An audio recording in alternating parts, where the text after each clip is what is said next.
ஒரு motivational speaker பணம் வேணும், பணம் தான் வாழ்க்கை, எவனாவது பணம் வேணான்னு சொன்னால் நம்பாதுன்றாரு. ஒருத்தர் என்னன்னா பணம் முக்கியமே இல்லை அப்படின்றாரு.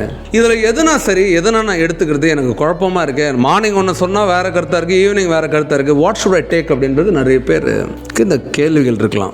சரி, ஃபஸ்ட்டு ஒரு விஷயத்தை ஞாபகம் வச்சுக்கோ. Every human being has a internal motivator, internal truth teller or internal whistleblower. நீ தவறு பண்ணனா உனக்குள்ளே இருக்கிற உனக்கு தான் அது முதல்ல தெரியுது. நீ நல்லது பண்ண உனக்குள்ள இருக்கிற உனக்கு தான் தெரியுது. நீ யூடியூப்ல என்ன தேடுற அப்படின்னா எதை நீ மனசார ஏத்துக்கிற அதான் முன்னாடி வருது. இந்த நபர் நல்லவர் அப்படின்னு நீ ஸ்ட்ராங்கா நம்பும் போது அந்த நபரை நல்லவர்னு சொல்லி ஒரு வீடியோ வந்தா நீ ரொம்ப நேரம் பார்ப்ப. இப்போ நீ ஒரு நபரை ரொம்ப கெட்டவன் ஸ்ட்ராங்கா நினைக்கிற, ஆனா யாரோ ஒருத்தன் நல்லவன் ஒரு வீடியோ போட்டிருக்கான், நீ அதை 2 நிமிஷத்துக்கு மேல பார்க்க மாட்டேன், நித்திர போடான்னு. ஏன்னா ஆழ் மனசுல நீ ஸ்ட்ராங்கா நம்பிட்டா அவங்க கெட்டவங்க. உன்னோட கருத்துக்கு அவரோட கருத்து மிஸ் மேட்ச் ஆகுது, உனக்கு அவங்க பிடிக்கல. அப்ப இங்க என்ன பிரச்சனை?